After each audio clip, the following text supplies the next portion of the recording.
মায়ের বিয়ে। এক দুবার রিং হওয়ার সাথে সাথেই ফোনটা তুলেই রিজু বলল, হ্যাঁ মা বলো, কিছু দরকার আছে? লাবণী দেবী। কেমন আছিস রিজু? দরকার ছাড়া কি তোকে ফোন করতে পারি না আমি? তোর সাথে একটু কথা ছিল। রিজু, না মা, তা কেন হবে? আমি জিজ্ঞেস করলাম যদি কিছু লাগে তোমার। আচ্ছা বলো, কি বলবে বলছিলে? লাবণী দেবী, আমি বিয়ে করব। রিজু কয়েক সেকেন্ড চুপ থেকে তারপর বলল, মা প্লিজ, এখন ইয়ার্কি মারার সময় নেই আমার, আমি অফিসে আছি। লাবণী দেবী, আমি একটু ইয়ার্কি করছি না রিজু, আমি সত্যিই বিয়ে করব। রিজু, কি যা তা বলছো মা? তোমার বয়সটা ভেবে দেখেছো একবার? তোমার এখন 61 বছর।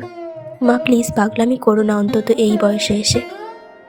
লাবণী দেবী, আমি কোনো পাগলামি করছি না রিজু।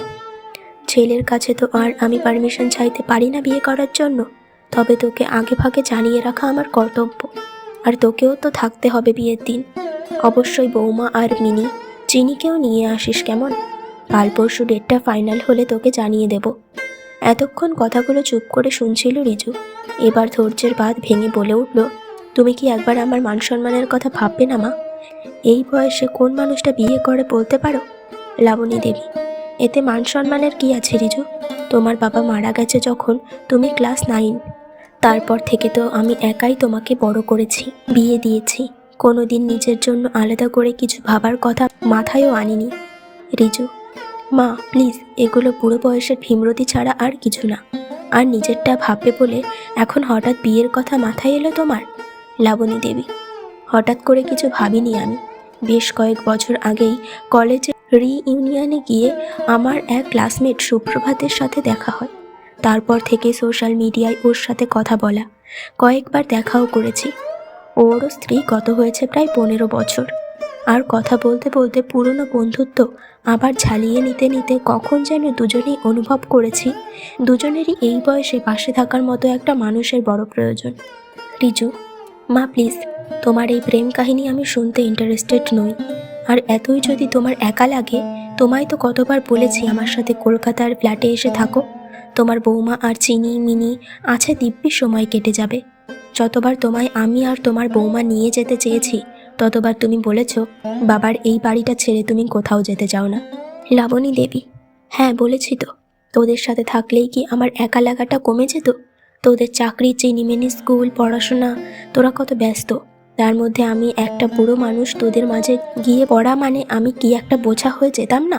রিজু, এগুলো তোমার বিয়ে করার জন্য নেহাতি অজুহাত মা।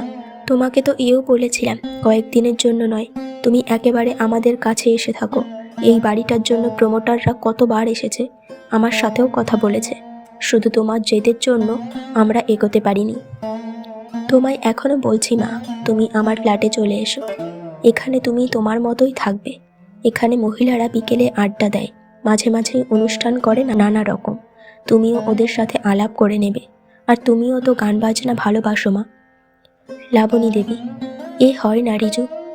ওই বাড়িটা তোমার। এখানে তোমার বাবা আর আমার অনেক স্মৃতি জড়িয়ে আছে। রিজু, এসব ছেড়ে পারবে না আমার কাছে এসে থাকতে, তাই তো?